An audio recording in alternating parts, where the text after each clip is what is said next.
Euh, Ça m'aura pris 3 deuils. 3 deuils successifs en 2 mois. Le décès d'un petit garçon à 6 mois de grossesse. Il avait la maladie des os de verre, ma maman, puis mon grand-père. Puis à ce moment-là, j'ai compris qu'il fallait que j'arrête le temps.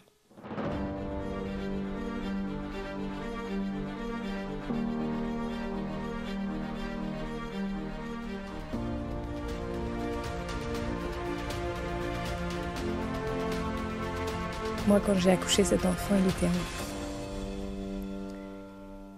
Et il m'a dit, prends du temps pour toi, maman. Prends du temps pour toi, maman. Allô, allô, je te souhaite la bienvenue à Impacter le monde. Tu vas voir aujourd'hui, on va plonger dans l'histoire, on va s'actualiser et on va créer un futur complètement différent. Je t'explique. J'ai eu la chance de voir mon invitée en conférence.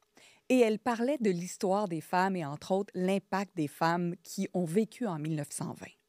Et à chaque mot qu'elle prononçait, je relevais le torse, je renvoyais mes épaules vers l'arrière et j'avais envie d'incarner encore plus la femme que je suis, pour les remercier de l'impact qu'elles ont eu sur nous ici maintenant et pour actualiser tout leur savoir et le transmettre à d'autres générations.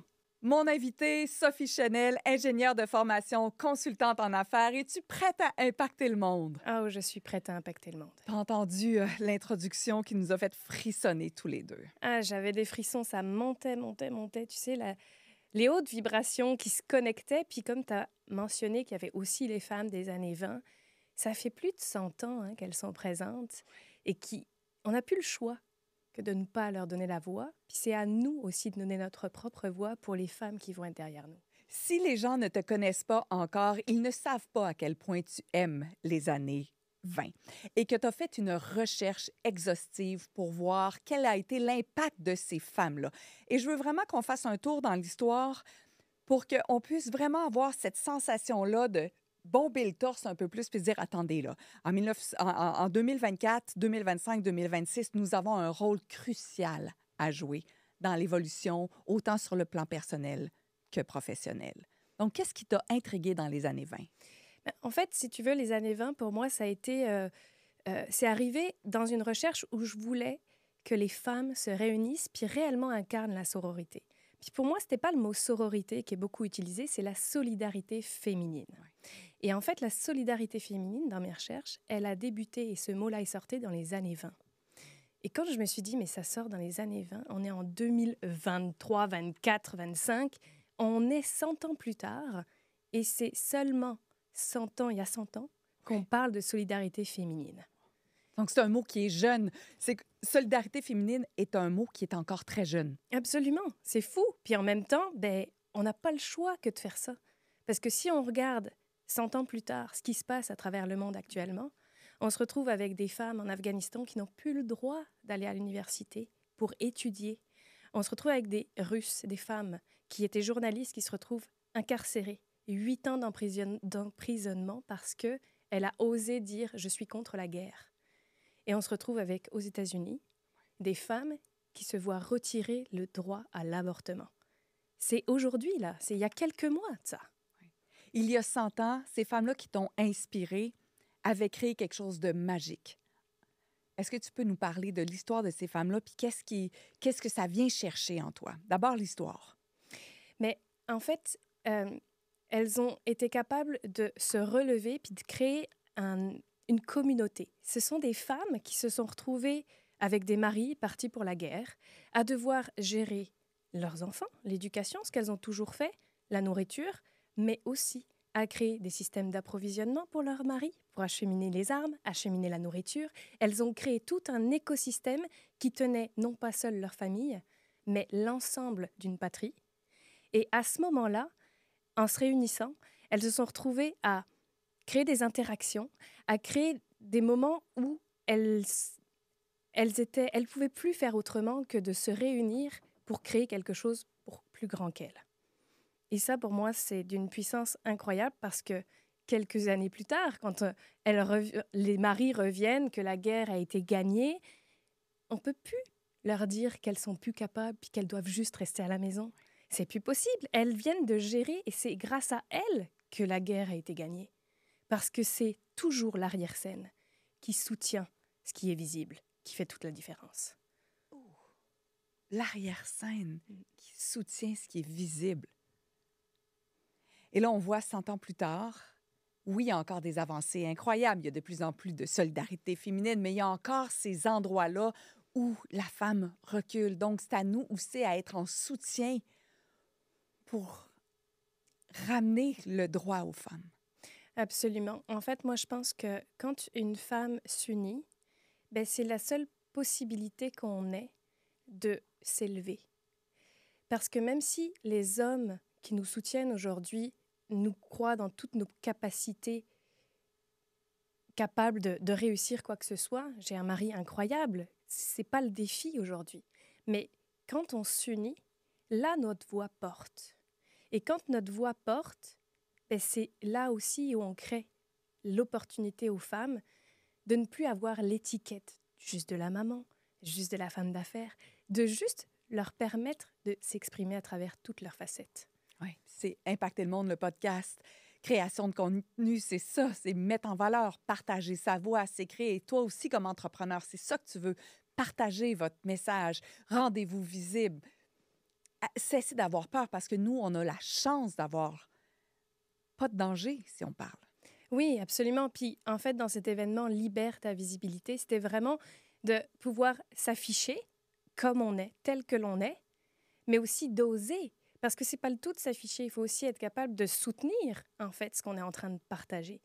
Puis, ça n'a pas été facile, en fait, parce que moi, je me rends compte qu'il y a un discours un peu féministe dans ce que je dis. Et j'étais pas certaine de vouloir aller là. Mais la vérité, c'est que si je me permets pas de le faire et de le dire, alors que pour moi, c'est pas difficile de m'afficher, qui est capable de le faire? C'est peut-être mon rôle de montrer que le chemin, c'est d'assumer qu'on a envie de s'exprimer. Oui. Puis, il y a, tu sais, peu importe ce que vous faites dans la vie, puis vous nous écoutez en ce moment, vous êtes peut-être dans le domaine de la construction, vous êtes peut-être une infirmière, vous êtes peut-être prof, vous êtes peut-être ingénieur, vous êtes peut-être médecin, infirmière. On a tous un message à livrer, on a tous quelque chose à incarner davantage dans notre rôle de femme. Oui, absolument. Puis quand on dit incarner davantage, c'est souvent ce qu'on a peut-être voulu cacher. Oui. Cacher parce qu'on a été blessé. Caché parce qu'on ne s'est senti pas à notre place, ou pas assez, ou peut-être trop. Puis moi, le mot « trop », je l'ai beaucoup entendu. On m'a souvent dit, petite, c'était même dans mes... Tu sais, quand à l'école, on te fait un petit mot à la fin. Moi, c'était « canalise ton énergie ». Mes félicitations. Mes félicitations. Pourquoi il y a un « mais » ? Félicitations, canalise ton énergie. Je comprends pas bien. Aujourd'hui, j'ai juste envie d'être moi. Si j'ai un rythme plus soutenu que la moyenne, si j'ai un débit de parole qui est comme ci, comme ça, si je suis juste avec des yeux bleus, quelle que soit mon apparence, quel que soit le message que j'ai à livrer, j'ai juste envie d'être moi. Puis c'est à ce moment-là que finalement mon rayonnement est encore plus intense.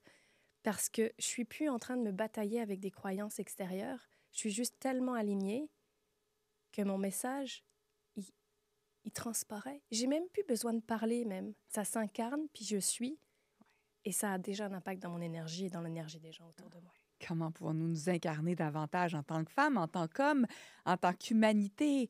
Qu'est-ce qu'on peut être à partir de maintenant qui va transformer la planète au complet?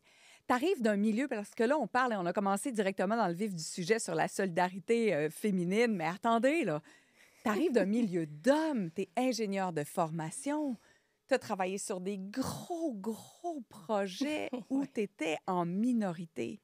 Oh là là, j'arrivais sur le chantier. Mais en fait, pour revenir, j'ai vraiment évolué en tant qu'ingénieur dans des métiers d'hommes. J'ai vendu de la gestion de déchets. J'ai vendu des stations d'épuration. On s'entend, c'est pas super glam, même avec un nom comme Chanel. Bon, je sais, il y a un i trop pour s'appeler Chanel, mais on s'entend que c'est pas tout à fait la même odeur, le parfum, puis les eaux... les eaux usées. Les eaux usées. Et je me retrouve en fait à vendre ces unités à des élus majoritairement masculines. En fait, je crois que j'ai eu une mairesse sur 20 projets que j'ai faits. Et je me retrouve en fait à créer des projets pour répondre à des appels d'offres entourés d'hommes, parce qu'il faut un architecte, il faut un génie civiliste, un TP, il faut travailler avec une équipe qui va faire les calculs d'ingénierie pour le traitement des eaux. Et je suis entourée d'hommes avec aussi, en fait, toute la puissance que je pensais à l'époque, qui était, ah oui, pour réussir, il faut incarner ce côté masculin. Et je te dirais que ce monde d'hommes m'a permis, en fait, de créer ma structure, de créer le cadre, créer quelque chose de solide parce que j'ai imité beaucoup, des années, en fait, ce système masculin qui est dans l'action, qui est vraiment sur les chiffres, qui est dans la performance. Puis je me suis un peu perdue à travers ça parce que je m'écoutais plus. Mais j'ai tellement appris auprès de ces hommes-là. Il y a des hommes qui m'ont soutenue. Écoute, j'étais la seule femme et je remplaçais quelqu'un qui avait 50 ans. Je suis arrivée, moi, du haut de mes 25 ans, une petite nénette. Blonde aux yeux bleus. Blonde aux yeux Bonjour! bleus. Ouais, il y a même un élu qui m'a dit, ça faisait 3 ans que je travaillais le dossier. Et un élu, il y a un moment, il me dit, ben, ça fait 3 ans que je vous connais, mais en fait, vous savez de quoi vous parlez? Ça a pris 3 ans pour que tu te rendes compte que je sais de quoi je parle. Donc, avant ça, tu faisais quoi avec moi quand on échangeait sur la technique? J'ai pas trop compris, mais ça m'a rentré dedans d'une force incroyable. Tu as dit une phrase que tu as appris beaucoup en imitant, en dupliquant. Et combien de choses est-ce qu'on a appris justement en imitant, en dupliquant, en étant convaincu que c'était la seule façon de faire. Mais quand on parle de cette énergie-là, vous pouvez l'appeler féminine ou l'énergie de notre unicité, c'est là qu'on peut se dire, oh, je me demande comment je pourrais, moi, faire les choses. Est-ce qu'à un moment donné, où il y a un moment où tu dis, mais je ne supporte plus cette façon d'être qui est très masculine? On va aller là, hein? Si tu le veux. Ça m'aura pris 3 deuils. 3 deuils successifs en 2 mois. Le décès d'un petit garçon à 6 mois de grossesse. Il avait la maladie des os de verre, ma maman, puis mon grand-père. Puis à ce moment-là, j'ai compris qu'il fallait que j'arrête le temps. Il fallait que j'arrête les mécanismes de performance. Qu'il fallait que j'arrête de paraître, qu'il était urgent d'être. Parce que ce petit être, quand il est sorti, ça m'aura pris 3 mois pour enfin pleurer son deuil. Parce que j'étais directrice générale à ce moment-là et qu'il fallait être forte. Il fallait soutenir. Il fallait montrer que j'étais capable. Il n'y avait pas de place pour le deuil à ce moment-là. Pas de place pour le deuil. Ça m'aura pris les 2 autres en 2 jours pour rentrer en France, y aller avec ma petite fille qui avait 2 ans et demi, voir des corps morts pour vraiment prendre conscience qu'ils étaient morts.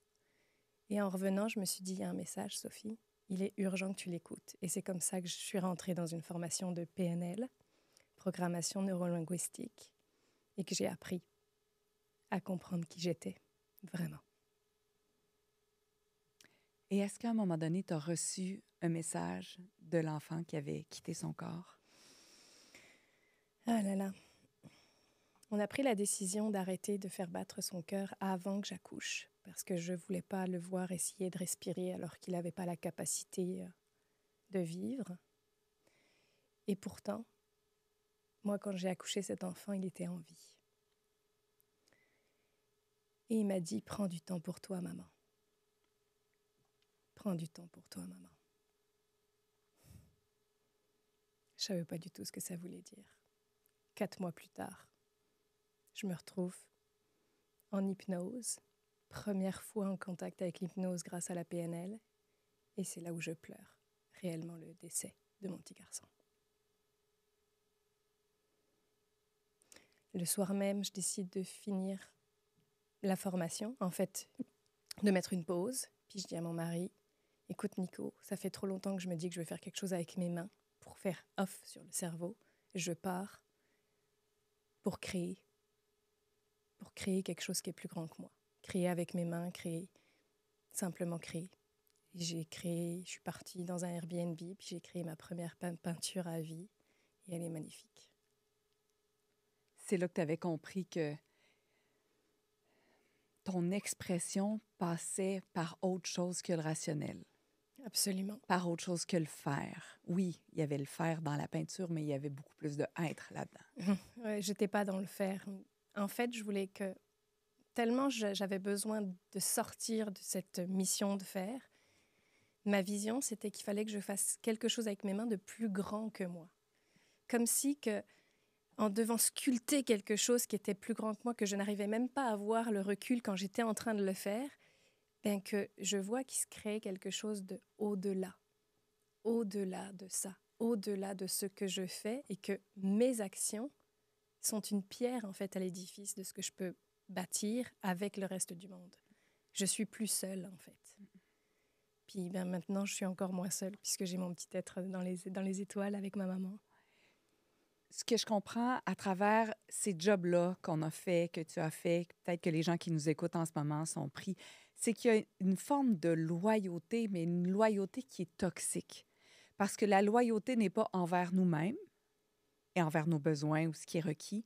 La loyauté est envers souvent notre employeur, cette job, cette étiquette. Est-ce que tu as eu la perception qu'à un moment donné, ta loyauté a shifté de l'employeur vers toi? En fait, je m'excuse. En fait, quand j'ai vécu tous ces deuils, je me suis fait accompagner en psychologie. Puis la loyauté venait en fait avec le besoin de reconnaissance. C'est-à-dire que j'étais tellement loyale dans l'attente de recevoir une reconnaissance. Et ça n'existe pas en fait, la reconnaissance de l'extérieur. Il faut aller la chercher à l'intérieur. Mais j'en avais pas conscience, à tel point que j'étais loyale que quand ma psychologue m'a dit « Sophie, je vous déconseille de reprendre », on était à 2 jours de devoir reprendre. Je vais en parler avec votre gynéco, puisque c'est elle qui faisait l'arrêt, parce que vous êtes trop dans l'émotion. Et ça a pris 1h30 pour qu'elle me dise « Oui, je comprends, petite fille de militaire, la loyauté, on ne peut pas quitter le navire. Je suis directrice générale. Tant pis, si l'entreprise coule, il faut que je coule avec. » C'est toute ma perception, tous les principes de vie qui étaient derrière, qui venaient de s'effondrer comme si... Et c'était bizarre parce que ça s'effondrait, mais ça me permettait de construire quelque chose de nouveau. Déconstruire pour mieux reconstruire. Ah, waouh! Ça a été puissant, puis ça m'a pris 1h30, puis à la fin, c'était une évidence. Qu'il fallait que je m'occupe de moi, puis qu'il était temps que je reconnaisse déjà tout ce que j'avais bâti et que j'avais plus besoin de l'extérieur pour confirmer que j'étais capable, plus besoin d'aller chercher de preuves extérieures, que qui je suis, c'était assez. Comment je me vois, comment je me perçois, c'est assez. Mais on est combien à avoir bâti nos vies sur le regard extérieur? J'étais journaliste à la télévision, la validation était importante, il y avait les codes d'écoute, il y avait le regard de mon employeur, il y avait le regard des collègues de travail. J'étais dopée, moi, à la validation. En fait, je pense que c'est ma première addiction, c'est la validation. La première dépendance que j'ai, c'est la validation. Est-ce que je suis aimée? Est-ce que le regard est bon? Fait que ça ressemble à ça, mais c'est peut-être pas les mêmes termes, mais il y a... Ah non, mais complètement, bien sûr. C'est le besoin, le désir d'être aimé. En fait, c'est au-delà de ça, puisque maintenant, j'ai fait le travail, puis j'ai compris qu'au final, ce que je voulais, c'était être aimée, puisque petite fille, on m'avait rejetée. Puis pourquoi j'ai choisi les hommes? C'est parce que c'est les femmes qui m'ont rejetée. Ouais. Toute petite. À 8 ans, je me retrouve dans cette cour de récréation et on me dit « T'es trop laide pour être avec les filles. » Puis on me montre les gars.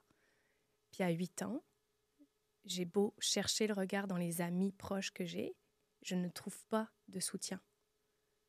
Je tourne mes talons et je vais jouer avec les garçons. Je change tout. À ce moment-là, Je change tout. c'est une décision qui est consciente, là. Je sais que je suis en danger quand je suis avec des femmes.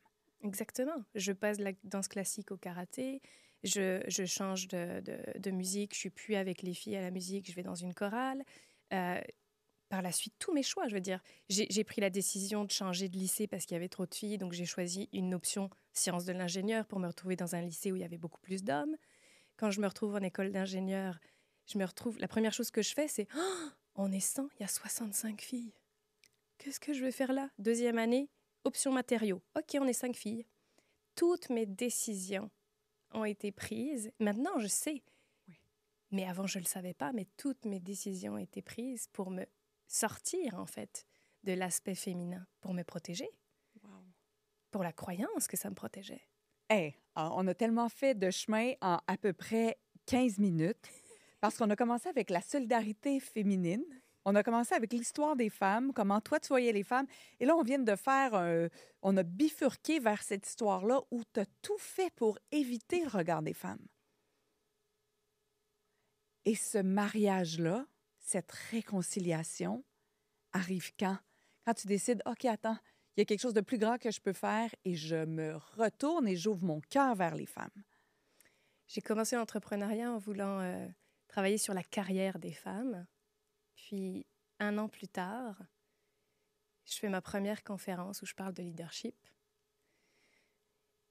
Et je me rends compte que j'accompagne des femmes, mais je me rends compte qu'il est urgent que j'accompagne encore plus de femmes. Et c'est quand je cherche cette solidarité féminine que je fais le lien avec la petite fille de 8 ans. Wow. C'est incroyable, ça me fait penser même à un épisode qu'on a tourné déjà avec Céline Archambault, ça s'appelle « Le fil rouge ». C'est le fil qui relie toute notre histoire. Mm. Et ton fil est vraiment très particulier parce qu'on le voit quand même être présent, mais être plus loin des femmes, revenir, les regarder, te pousser, te ramener, et là, de te dire et d'en prendre conscience, qu'est-ce que je peux faire pour les femmes à partir de maintenant? Et comment puis-je actualiser la solidarité féminine? Exactement. Et surtout, en fait, comment je peux aussi être inclusive? Parce que j'ai créé une communauté qui s'appelle les Sisters et je ne voulais pas imiter le système hiérarchique français ou le système de certaines coachs qui sont au-dessus en disant « vas-y, t'es capable » ou quoi que ce soit. C'est pas mon mode de fonctionnement. Moi, ce que je veux, c'est avec tout ce que j'ai appris, comment je peux te donner la bonne ressource au bon moment? Et comment, moi, en étant à côté de toi, je peux te permettre de voir plus loin. Mais c'est réciproque. Parce que tu es à côté de moi, comment moi je peux voir plus loin? Oui, c'est donnant, donnant. C'est donner, recevoir, Donner, recevoir, recevoir, donner. exactement. Et c'est en permanence. En permanence. Et cette communauté que j'ai créée, c'est vraiment ce que je vis. Encore il y a 1 semaine, je partageais que je souhaitais vraiment aider les femmes vers la voie de l'indépendance financière, de l'autonomie financière, mais surtout de l'accomplissement personnel à travers ça. Mm-hmm. Et je leur partageais que voilà, j'étais aussi en train d'être encore en transition parce qu'on évolue tellement en entrepreneuriat, ça va tellement plus vite qu'en entreprise. Notre identité, elle évolue. Et les filles, elles m'ont écoutée. Mes sisters, j'étais dans l'inclusion complète. J'étais l'une d'elles, puis elles m'ont soutenue, elles m'ont élevée. Elles étaient là pour moi. Tu comprends, je suis la facilitatrice de la création de cet espace, mais je ne suis pas celle qui a la vérité et qui détient la vérité du tout. Je fais partie du cercle. Et chacune des femmes, dans chacun de leurs milieux, devrait ou comment pourrait, je vais reprendre en question, comment chacune des femmes pourrait devenir aussi encore plus inclusive. Il y a des femmes qui sont entrepreneurs qui nous écoutent en ce moment qui peuvent être intéressées. Si jamais vous voulez en savoir davantage sur Sophie, c'est possible à travers la description du podcast, peu importe l'endroit où vous le regardez. Mais je serais intéressée aussi de voir comment on pourrait l'amener pour ces femmes qui sont peut-être pas entrepreneurs, mais là, qui se disent peut-être, attends, je suis dans un milieu de femmes, j'ai beaucoup de points de vue intéressants sur les femmes. C'est un sujet de jugement incroyable. Des femmes avec des femmes. On pourrait peut-être même commencer par ça tout de suite. Mais je te dirais que ça a switché quand j'ai immigré. Ouais? Absolument. Déjà, je suis venue ici pour pouvoir gérer un projet de 90 millions de dollars. J'avais 29 ans, c'était énorme. Puis je changeais de métier, je changeais de pays parce qu'avant j'étais dans la vente. J'ai vendu pendant 10 ans des choses. Hein. Et là, j'étais comme dans l'opérationnel. Et la première chose que je me suis rendu compte, c'est qu'on était encore dans une équipe d'hommes. Et quand j'ai pris l'avion avec mon mari, je lui ai dit, mais qu'est-ce que je vais faire maintenant? Je réalise mon rêve, j'ai même pas 30 ans. Je voulais partir à l'étranger, je voulais créer en fait une communauté en fait de travailleurs, mais multiculturelle. Parce que j'avais vécu ça quelques années plus tôt en Erasmus, en université au Danemark. Et je voulais revivre ça. Et en fait, quand je me suis rendu compte qu'il n'y avait que des hommes, j'ai fait, de toute façon, il nous faut du monde. Et j'ai commencé à embaucher la première femme, la deuxième, la troisième. Et j'étais la seule à avoir une équipe paritaire. au bout d'1 an et demi. Ça a été ta façon de commencer à inclure, Mm. à devenir inclus. Tu parlais d'inclusion tantôt. C'est de cette façon-là, tu as dit. Puis qu'est-ce qui se passe dans ta tête? Juste, je suis vraiment très curieuse. Qu'est-ce qui fait en sorte que tu commences à dire, OK, là, ça prend plus de femmes. Je vais ajouter des femmes.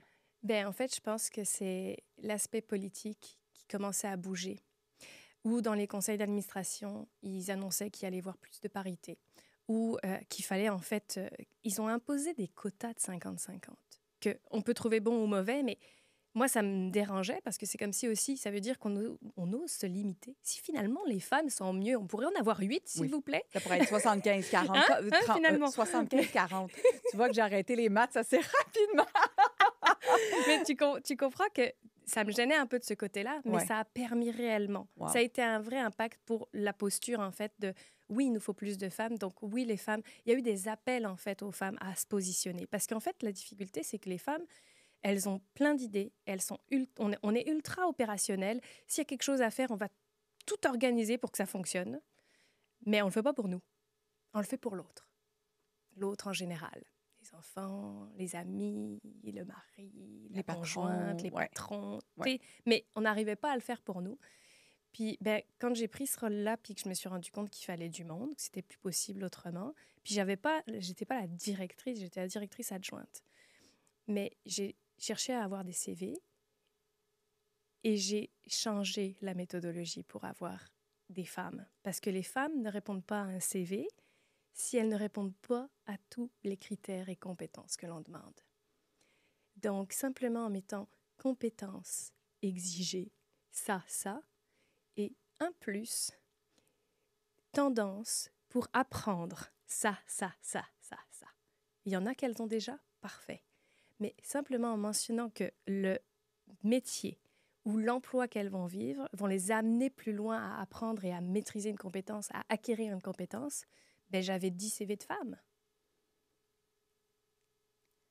Donc, ta question à la base, c'est comment puis-je créer la demande d'emploi pour faire en sorte que les femmes soient encore Exactement. plus interpellées? Exactement. Tu as changé la méthodologie pour embaucher plus de femmes. Mm. C'est énorme, Sophie. Je suis émue, mais ouais. C'est énorme. Mais je le fais encore. Puis il y a plein de monde qui disent que l'aspect fourniture, écoutez, 1% de l'argent québécois qui est investi dans une entreprise à propriété féminine, c'est ridicule. Et la réponse qu'on entend souvent, oui, mais on n'a pas d'autres propositions, on n'a pas d'autres offres. OK, comment je peux faire, moi, pour que les femmes, elles répondent à ces offres? Parce que oui, on a des entreprises, notamment au Québec, qui sont plus petites quand on est des femmes. Mais si aussi tu changeais un tout petit peu tes paramètres, tes critères, pour leur permettre d'être incluses dans la démarche. Encore plus d'inclusion. Encore plus d'inclusion. Puis là, on parle de 100 ans plus tard. Notre base, c'était 1920. On est rendu en 2024, 2025, peu importe le moment où vous écoutez ceci. Et c'est encore le temps de... C'est comme si c'est le temps de rouvrir les livres, de voir où est-ce que dans nos textes, dans nos méthodologies, dans nos façons de faire, il manque encore de l'inclusion. Puis je vais te dire, je partage ce message avec toute la vulnérabilité. J'ai une petite fille de 5 ans. Puis encore hier, je lui disais, est-ce que tu veux aller avec ta copine faire le foot? Puis elle me dit, ben, le foot, c'est pour les garçons. Elle en a fait l'année dernière. Je fais, oh my God, mais où as-tu entendu ça? Le sport peut être aussi féminin que masculin. Il y a aussi des femmes qui font du foot à l'international, Stella. Ma petite fille, elle a 5 ans et elle a déjà des billets. Donc, tu sais, on a vraiment besoin de soutenir cette phrase-là, puis comment on peut être encore plus inclusif, c'est important. Puis tantôt, je t'ai posé la question, puis j'aimerais ça juste qu'on y revienne pour aller plus en profondeur. Tu sais, cette peur-là que les femmes ont des autres femmes. Encore aujourd'hui, on l'entend beaucoup. Oui, mais c'est beaucoup plus facile de travailler avec des hommes. Les femmes entre femmes, c'est pas facile, c'est difficile. Je l'ai tellement dit, Karine. Ouais. Je l'ai tellement dit. Mais comment on peut rendre aussi cette sororité ou cette solidarité féminine? Comment peut-on relâcher les jugements? Qu'est-ce qu'on peut faire, nous, toi, moi et les gens qui nous écoutent, pour changer ce jugement-là qu'on a lorsqu'on est une femme dans un groupe de femmes? Ben, moi, je te dirais que, en général, un miroir, miroir, souvent, quand on se retrouve face à quelque chose qu'on ne supporte pas, c'est qu'on le porte. Mais comment moi, j'essaye de le faire, c'est ben, en fait de sortir la pépite, le diamant qui est à l'intérieur de chacune des femmes. Puis si on est capable d'explorer cette phase-là de nous et de la nommer en vulnérabilité, ben pour moi, c'est plus facile aussi d'ouvrir les portes entre femmes. Parce qu'une femme qui se replie ou qui juge une autre femme, c'est parce que c'est des méthodologies, c'est des stratégies qu'on a toujours utilisées, puis qu'on a entendues. La preuve, ma petite fille, elle vit ça. Je veux dire, c'est des choses, ça ne sort pas de nulle part. Ce n'est pas nous qui les avons créées. Ça fait partie des codes, sans s'en rendre compte, qui existent. Donc, comment moi, je peux modifier le code que j'ai entendu? Ben, c'est en observant réellement ce que les femmes autour de nous, elles sont en train de bâtir. Et comment moi, je peux m'inspirer, comment moi, je peux questionner pour faire la même chose, plutôt que de dire « Ouais, mais ça, je suis pas capable. Ouais. » Mais on t'a pas demandé de faire la même chose. On n'imite plus, mesdames. L'imitation, ça nous a aidé à marcher, ça nous a aidé à boire, ça nous a aidé tout ça. Mais la vérité, c'est qui je suis à l'intérieur. S'il y a quelqu'un qui m'interpelle, est-ce que c'est parce que j'ai envie de faire pareil? Est-ce que j'ai envie de créer ma propre voie pour atteindre ces objectifs-là? Et juste de venir et ramener ça à soi, pour moi, ça fait toute une différence. Quand tu parles de trouver le diamant chez l'autre femme, qu'est-ce que tu entends? Ça a pris beaucoup de temps pour comprendre que je n'avais pas à choisir qui j'étais. À travers la femme d'affaires, à travers l'ingénieur, à travers la maman, à travers la femme, à travers l'épouse, à travers la chanteuse, à travers la matrice, à travers la professionnelle, tu sais, toutes ces choses-là. Puis je me suis rendu compte que ma plus grande force, c'était d'apporter la bonne ressource, mais ça veut dire quoi pour moi? Mais j'ai appris à peaufiner, en fait, une des facettes de mon diamant, puis maintenant, j'essaye de les faire s'exprimer chacune à leur tour. Et donc, chaque femme a ce diamant en elle, puis on n'a pas vraiment pris le temps de polir les faces les plus faciles. Parce que quand c'est facile, on croit que ça vaut rien. On enlève la valeur de ce qui est facile pour nous. Sauf que ce qui est facile pour nous ne l'est pas forcément pour quelqu'un d'autre. Et c'est là notre zone de génie. Mais ça ne veut pas dire qu'une fois que tu as poli cette facette-là, ben, ce n'est pas le temps de polir celle d'à côté. Parce que celle d'à côté, il n'y a peut-être personne qui l'a vue, mais elle est belle. En maudit. Alors, quand tu parles de regarder le diamant chez l'autre femme, c'est au lieu d'avoir le jugement, c'est d'observer, tu l'as employé ce mot-là aussi, ce qui est beau, ce qui est vibrant. Et qu'est-ce qu'on peut questionner aussi davantage? Au lieu d'être dans le jugement, comment je pourrais peut-être m'adresser à la personne qui est en face de moi? Oui, parce que quand on est dans le jugement, on a tendance à se distancer ou à créer comme un champ énergétique, genre, OK, c'est pas possible. Les ions négatifs ne fonctionnent pas ensemble. Alors qu'en fait, la vérité, c'est comment je peux tourner pour créer ma zone positive, puis aller m'associer et créer quelque chose de plus grand. Parce que moi, je me rends compte que plus je m'associe à des femmes puissantes, plus je deviens puissante. Mais en fait, ce qui est beau à travers ça, c'est que quand je deviens puissante, je deviens aussi quelqu'un qui élève la personne qui est à côté de moi, qui a besoin de puissance. Et cette puissance-là, c'est un peu comme l'amour. Ça se divise pas, ça se multiplie. Tu peux pas faire autrement que faire multiplier cet amour-là de l'autre parce qu'elle est en train d'être simplement elle, ou plutôt complètement elle. Et pour moi, ça, c'est la plus belle richesse de voir ces diamants qui sont en train de se construire, puis d'aller faire refléter ma facette sur sa zone de génie. Imagine l'impact. Là, on revient avec la physique, la réflexion qui se passe, puis on voit plus que nous. Nous, avec un grand N. Nous. On passe du « je » au « nous ». Exactement. Et quand tu parlais de l'effet miroir, donc quand on a la perception qu'une femme nous énerve ou un humain nous énerve, vous comprenez qu'on parle beaucoup plus de solidarité féminine, puis de toute façon, le public du podcast, je pense, est clairement beaucoup plus féminin. Quand il y a quelqu'un qui t'énerve, miroir, miroir, qu'est-ce que je vois en elle que je porte en moi? Mais pour le diamant, c'est aussi vrai. Et la réflexion, c'est aussi vrai. Quand je suis en admiration devant quelqu'un, qu'est-ce que je vois en elle que je porte en moi? Oh, wow! J'ai des frissons. Aussi, ça me rend émue parce que moi, je te regarde et je suis en admiration devant toi, devant cette force, devant ce désir d'élever les femmes. Et là, je me dis, oh, mais c'est extraordinaire.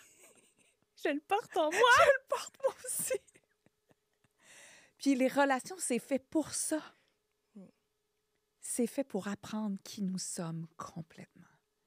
C'est pas pour mettre de l'ombre, c'est pas pour la culpabilité, c'est pas pour rien d'autre que découvrir qui nous sommes. Absolument. On est là pour nous, en fait, mais on incarne une mission qui est de faire refléter, en fait, le bonheur de l'autre, parce qu'on est toujours en réaction, en interaction, même si on croit qu'on est chez nous puis qu'on réagit à rien. La vérité, c'est que ce qui nous rend humains, ce qui nous donne une vie, c'est l'interaction à l'autre. C'est parce que j'existe, que tu existes, que j'existe. Il y a toujours une interaction, mais comment on peut le rendre beau plutôt que dans le jugement? Et le fait d'exister, c'est pas une des tâches les plus faciles à faire dans sa pleine puissance. Parce que ça vient réveiller des bibites, puis ça nous impose aussi de cheminer personnellement. Mais c'est ça, parce que ça veut dire que dans 100 ans d'ici, il va peut-être y avoir des podcasts, des émissions de télévision, des livres d'histoire où on va parler de 2024, 2024-2030 comme étant aussi une ère d'empuissancement féminine. Et j'y crois sincèrement. J'y crois sincèrement qu'on est en train de vivre une transformation aujourd'hui dans la posture et la position de la femme dans ce monde, parce que tout ce qui a été créé il y a 100 ans et tout ce qu'on est en train de soutenir en ce moment, il y a vraiment un shift. Puis je le vois parce que les femmes que j'accompagne, qui ont entre une trentaine, 40 ans, il y a eu une vie. Et c'est le moment où on comprend que le paraître, c'est une chose, mais qu'il est urgent d'être. Et la nouvelle génération l'a compris, en fait. Bien avant nous. Bien avant nous. Tant mieux. C'est ça. Ouais. Et on voit que c'est déjà en train de percoler, de réagir, de s'unir. Mais c'est propulsant. Parce que si on est capable, avec notre intelligence, notre expérience de vie, avec toutes les facettes de ce qu'on a appris, et qu'on vient ramener, en fait, cet état d'être avec eux, on devient un propulsant. Et donc, c'est fois 1000. Tout ce que je donne se multiplie. Alléluia. Encore plus de ceci. Je me souviens d'avoir une discussion avec les guides qui me disaient ce qu'on est en train de mettre au monde en ce moment, dans cette solidarité féminine et tout, on verra probablement pas l'aboutissement parce que notre expérience terrestre va être terminée avant de voir. Mais c'est gigantesque pour chacune des femmes qui va choisir de se tenir encore plus droite, s'incarner encore plus et devenir le diamant pour elle et pour être le reflet de l'autre aussi. Sophie Chenel, merci tellement! Encore plus de toi et encore plus de tes diamants qui reflètent sur les miens, s'il vous plaît. Merci. Merci infiniment, Sophie.